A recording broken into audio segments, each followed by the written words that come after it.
This video will seek to explain how Rome was able to conquer so much land so quickly. From its beginning, Rome was simply a city-state, founded by the Italic tribes in central Italy. It had never intended to conquer half of the known world. It started its expansion by conquering nearby towns and villages, with whom they were fighting because of wanting to control merchant roads and fertile land. Since much of the territory in early Italy was controlled by local tribes that fought against each other, these tribes did not have the time to unite against the Romans. The Romans feared that the Etruscans would try to retake control of their land. They crossed the Tiber River and conquered the Etruscan cities. Eventually, they did the same with neighboring groups, conquering them through warfare or by using alliances. By 218 BCE, Rome had become the leading power in Italy, and eventually owned the entire Mediterranean world by 133 BCE. The Roman juggernaut could not be constrained with the Italian peninsula.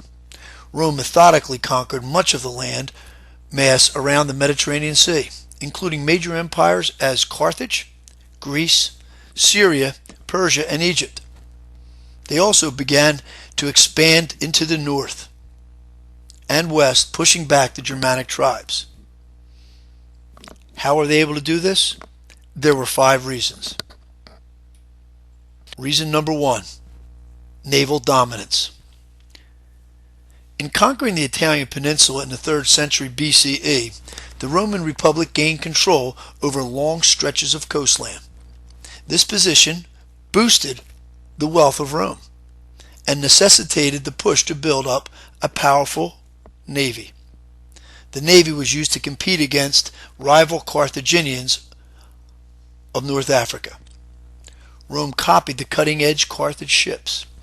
They added a movable plank called the corvus, with which they could drop onto enemy ships to allow their soldiers to board. The navy also allowed Rome to drop troops anywhere along the coast to enter the battlefield. Reason number 2, appeasement. The Romans figured out early that the best way to project its power was to keep its new constituents happy. Respecting local culture led to fewer revolts.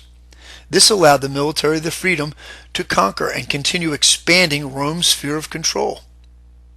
They protected local customs and religions, allowed conquered people to keep their government and take care of their own affairs, and did not tax them heavily.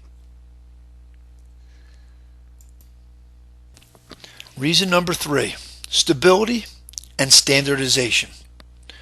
For most of the people Rome conquered, Roman occupation represented a better life. Its military protected them from barbaric raids. The advanced system of roads that the Romans built enabled free trade through the area controlled by Rome. Most conquered people enjoyed greater prosperity under Roman rule.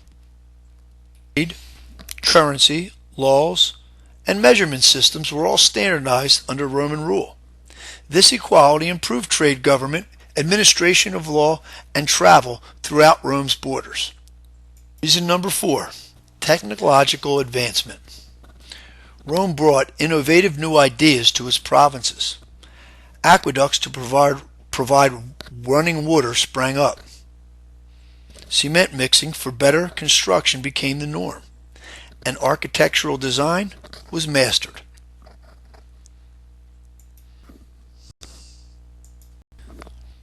The 5th reason was the military. Rome's military prowess was the unifying factor in its dominance. Rome introduced the world's first professional army.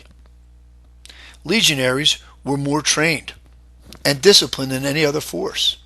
They were experts with weaponry and built marching camps, forts, roads, and bridges to make movement to outlying areas easier.